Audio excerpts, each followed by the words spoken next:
welcome to Super 8. I'm Lauren Bertacchini, and that's the result of a mother's love. As part of our Women in Film series this week, in this episode we're looking at Abel Ferrara's 1981 cult film, Ms. 45. Kai? Jesus Christ. My choice this week is Abel Ferrara's 1981 exploitation classic, Ms. 45. Universally held up as perhaps the rape revenge picture, the film follows a young, mute seamstress played by Zoe Lund after she is raped twice in one night. In response to these horrors, Lund picks up a gun and begins blowing away any and all grimy men of the city.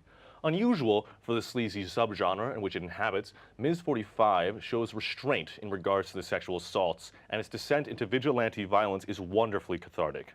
Though whether it truly champions the patriarchal destruction or simply loves violence is up for debate. Lauren, what are your thoughts on this movie that I forced you to watch? Restraint? I think in terms of the actual sexual assault, yeah. Okay, well, look, okay, I have a lot more experience in this kind of movie than you probably do. So, relatively, like something like I Spit on Your Grave, which almost revels in the initial assault, right. and I think really paints the protagonist only as the victims. Because I definitely felt for the second one, I'm like, I get it. You don't need to continue. I get it. She's got the thing. She's gonna do the thing.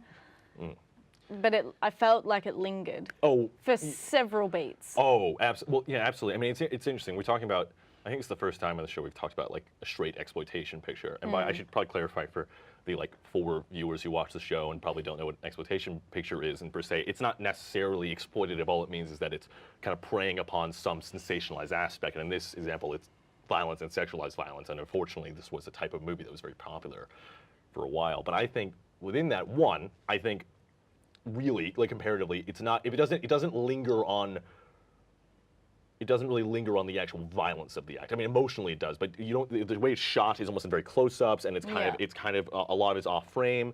And I think he's doing that. And when he actually goes into the second part of the movie, where she does become this almost angel of death, I really do think that, well, debatably, but Ferrara really is championing her and her acts. Like, what do you think about that? What do you think? Do you think it's actually following through on its feminist message, or do you think it's just full of shit and just really likes seeing people get shot in the face? I don't feel like it necessarily just feels like it enjoys seeing people get shot in the face.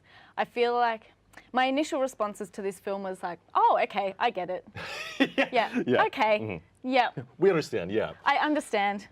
I understand what you are saying. It makes its point and it makes it directly and clearly.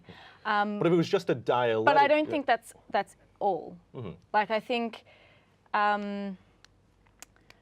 there are some interesting elements to the way all of this plays out, and there are some really obvious stuff. Like she's a mute. Oh, she's the voiceless victim, but she. I think that does another thing. We'll get to that in a second, though. Yeah. I think buried within everything there are greater nuances. Like I really like, my favorite scene the first time I watched it was the party scene. Yeah. And there's that slow motion and all these people in these ridiculous costumes are like running away, and it's just so like schlocky, and that was gorgeous. And then her friend turns up with a very phallic knife. She holds it like this. Yeah, she goes like that.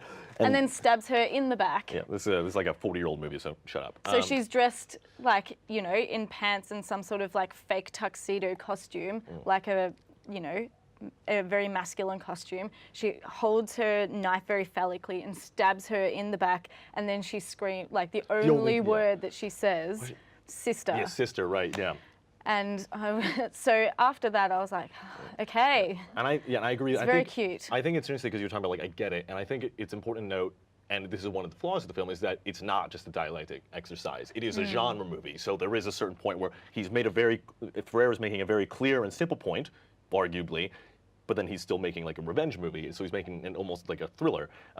I think we go back to the idea that she's mute, which you're right, makes her like the silent victim. But I also think it does something that I don't quite like about this movie, which is it turns her into more explicitly a symbol and kind of a myth. She becomes like literally an angel of death. She doesn't say anything. She's dressing up in costumes, and she's going around not just killing men who specifically did something to her, just generally men.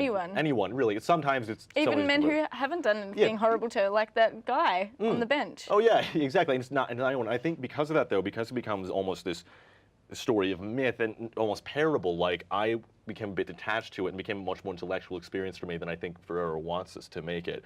It is simultaneously a very visceral and kind of gross and lurid film, and also a bit of it's one that's clearly so self-aware that I think it takes away some of the power it could have. Yeah, and on I the one hand, know. that I think makes it less exploited, like straight up exploitative than some of the other brethren in this subgenre, but it does, I think, make it ultimately less enjoyable for me than it could be. Did kind of just feel like a very pointed message wrapped in a film the first time I watched it.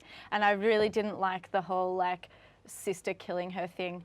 But the more I thought about it, the more I saw that more as a stand-in for a male-dominated society silencing a woman whose rage knows no bounds. Exactly. I think it's important that there's nothing, I don't think there's anything wrong with simplicity or bluntness per se. I mean, I love the movie Sam Fuller, and he's the kind of guy who like describes as like two-fisted. Yeah, I was like, this would be really great to show to first-year uni students. Yeah, well, good. Well, there we go. Well, that's it for tonight's show. Join us for our third instalment of Women in Film when we look at Luc Bresson's film about a female assassin in La Femme Nikita. Good night. Good night.